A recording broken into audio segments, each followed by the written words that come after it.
Hello everyone, welcome to part 2 of my old art tour as per popular demand. You can find part 1, the art I created between 2003 and 2009 between the ages of 12 and 18, up in the corner of this video or in the description below. And in the second part I'm going to be showing you some of my favourite drawings from between the ages of 19 to 24, so years 2010 to 2015. And without further ado, let's start by flipping through this little one here.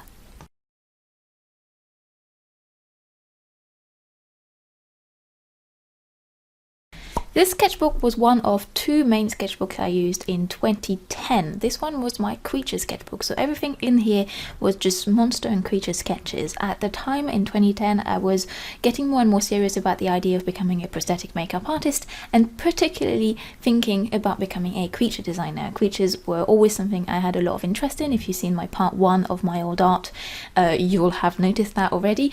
But creatures were always something that I really loved and was really interested in drawing and creating, and so that was my main interest. I wanted to get into creature design. I remember taking this sketchbook with me when I attended my very first IMATS.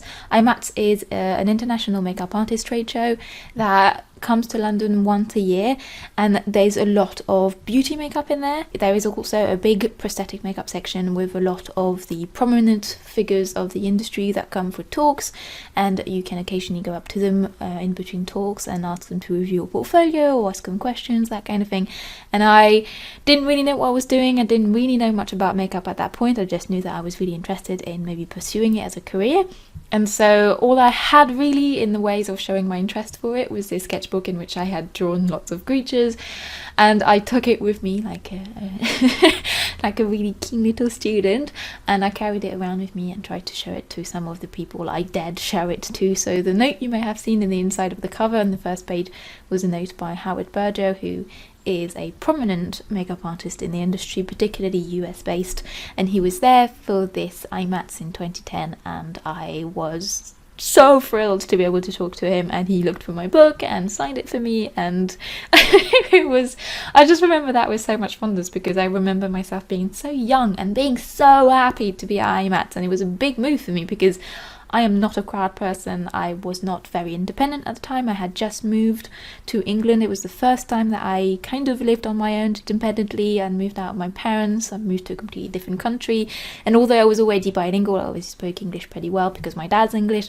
I still was struggling a bit. I didn't have friends around in London to come with me to IMATS. I didn't have anyone I knew who did prosthetic makeup. This was all a very personal project. This was all something that was very new to me, quite intimidating, and so I remember myself being quite shy and being quite reserved, but also being incredibly excited about being at that show and being able to talk to the people I had admired for so long. So this sketchbook is a lot of memories in one little book, and I look back on it as one of my favourite sketchbooks of all time, probably because it embodies so much of the excitement I had when I was younger for this career that I wanted to get into, and all the opportunities, all the possibilities, and this particular show that I attended that just crystallized all my hopes and dreams, and it was very cool. Later in this video I will be showing you the second sketchbook I had at the same time I was using this one in 2010. I had two sketchbooks. This one was one I kept at home more because I liked to spend a bit more time in this one, do slightly more finished sketches, kind of. At least it was a sketchbook that I liked to concentrate on, and it was a bigger sketchbook, so I didn't like carrying it around too much. So I had a smaller, looser, more sketchy one that I kept in my bag and took with me to coffee shops, and I was an au pair at the time, so whenever I had to do anything with the kids that needed waiting, like picking them up from school and stuff, I would carry that other smaller one with me and just quickly doodle in it. And when I was doing this video I got to look through that smaller sketchbook again, and it was so intensely weird. Some of the sketches in that sketchbook were just very odd. It's one of my favourite sketchbook. Also, I think 2010 was a good year art-wise for me because I had just finished school and I was finally finding time to create my own stuff again and really explore my weird side, which is something that I didn't really dare do when I was in school. And so I think I spent 2010 mostly doing my own weird things, and that sketchbook I'll show you later is very much an embodiment of that. Looking back on the art I created when I first moved to England, so 2009, 2010, and then 2010, 2011, is really quite fun because it was a period where I was sort of torn between two different aesthetics. So I had the very creature heavy, monster heavy kind of body of work that you can see now. And then I also had some very whimsical, colourful, pretty paintings. So I had a period where I started experimenting with watercolour a lot more. And I created a lot of quite pretty, aesthetically pleasing paintings that were kind of the complete opposite of the other kind of work I was creating, but also completed it quite well. So I was basically exploring the antipodes in myself and just really trying to push both sides of me just to see which one would stick more. And obviously it's clear that the creature stuff kind of stuck a little bit more, but occasionally exploring stuff that is literally just created for the sake of being pretty and agreeable to the eye is a process that is quite cathartic, I find, especially when my work was quite dark and quite heavily based on originality and trying to find creature concepts that I hadn't really thought of before, hadn't seen before, trying to come up with something that is reasonably realistic looking, with a lot of textures and a lot of rendering. It was really nice to suddenly let go of that and kind of be able to just work on stuff that I just wanted to have be pretty.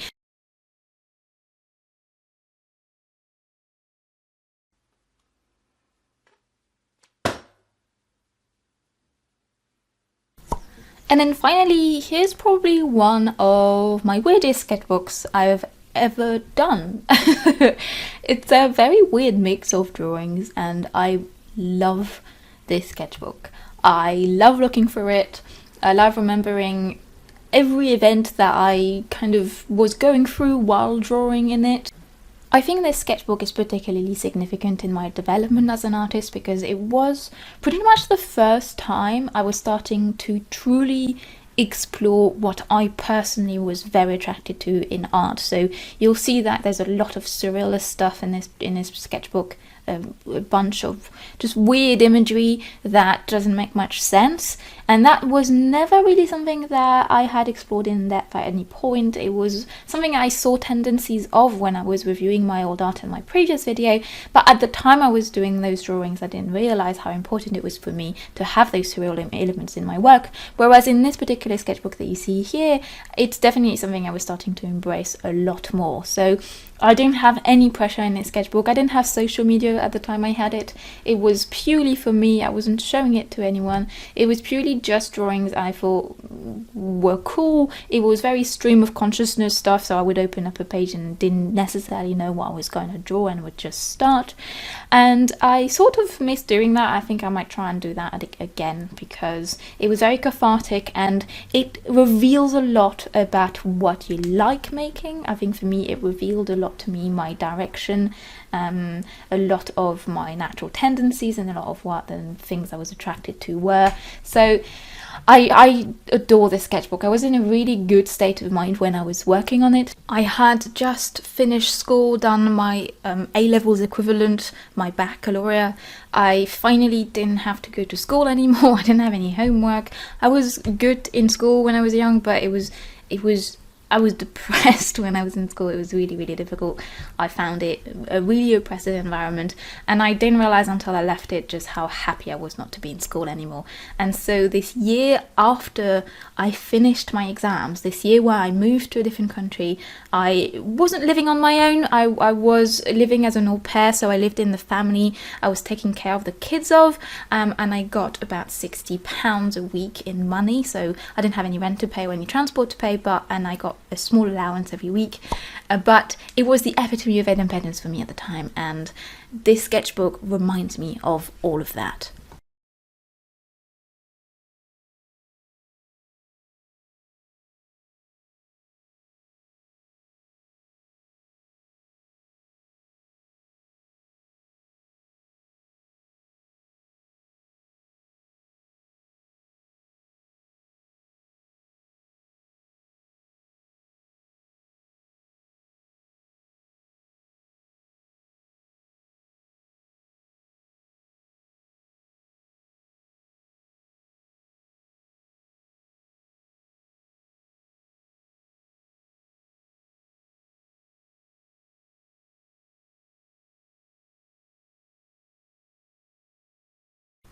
This sketchbook also includes one of my favorite drawings I did ever. I think it's the one after this. Yes, this one. I love this drawing so much. I have the vague memory that I might have inspired myself from something else. I'm not entirely sure what it was, but I just remember loving this piece. And ever since then, I've just wanted to redraw it at some point. Maybe I'll do an event where like draw this in your style, where everyone can participate and I could share people's drawings in a video or something. I don't know, let me know in the comments if that's something you'd be interested in participating in, or even just watching a video of. But I would quite like to redraw that one because I remember really, really loving it, and I still do.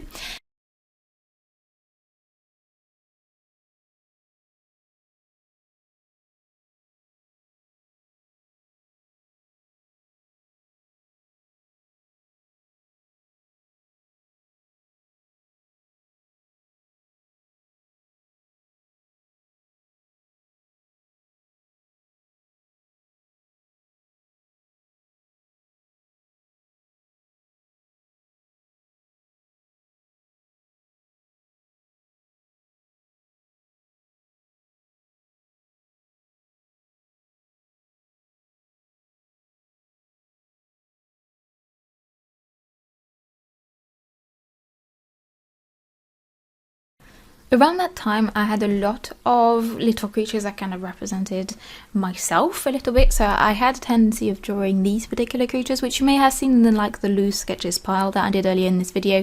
I did quite a few drawings of these weird amorphous creatures that I wasn't sure what they represented, but at the time they felt like a perfect expression of my state of mind. And I really adored creating them, and I am thinking of maybe kind of re-exploring them a little bit in like maybe a storybook of their own or something, because they felt really cathartic to draw. I also listened to a lot of music, which strangely enough I don't really do anymore for some reason, but I listened to Take This Waltz by Leonard Cohen a lot, and what you just saw me flipping through was me trying to illustrate the different feelings that different paragraphs of the song made me feel. And I had a small period where I did some collages too for some reason. I think I had a lot of drawings that were a bit on the darker side, and so I felt like adding some humour in the sketchbook. So here are a few of the things that I just had fun creating at the time. I find that the different change in tone suddenly in the sketchbook is quite funny. And that's why I love this sketchbook too, is because I felt really free to explore whatever my mind wanted to explore without the pressure of having to stick to one style or one type of creations. And I think that that's very, very important in the sketchbook, just feeling like you're free to explore anything that comes through your head.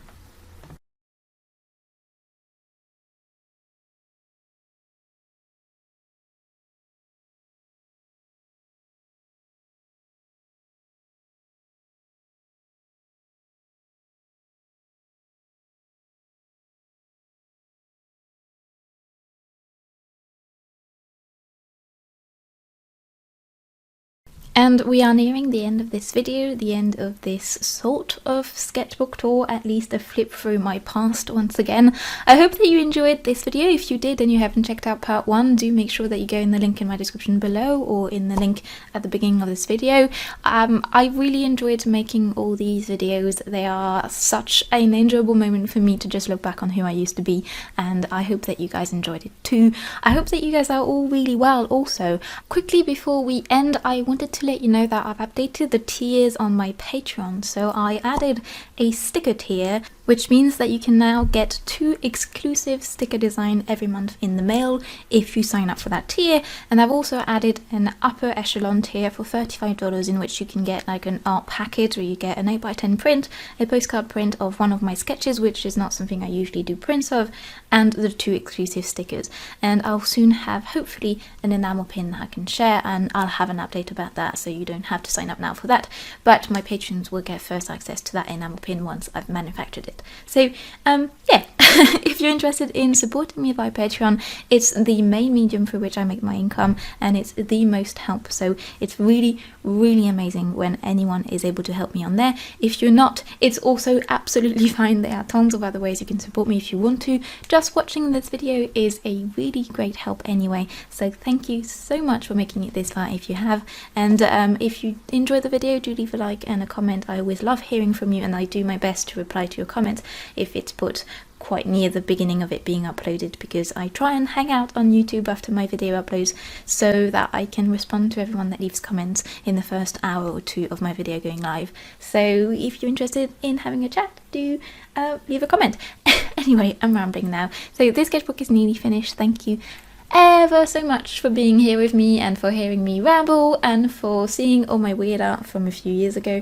I hope that you enjoyed this video. I hope that you are extremely well and that things are going very well for you, and if not, I wish you all my love and all the best, and I hope that things will get better for you. And in the meantime, take very, very good care of yourselves, peeps, and I'll see you very soon. Bye everyone.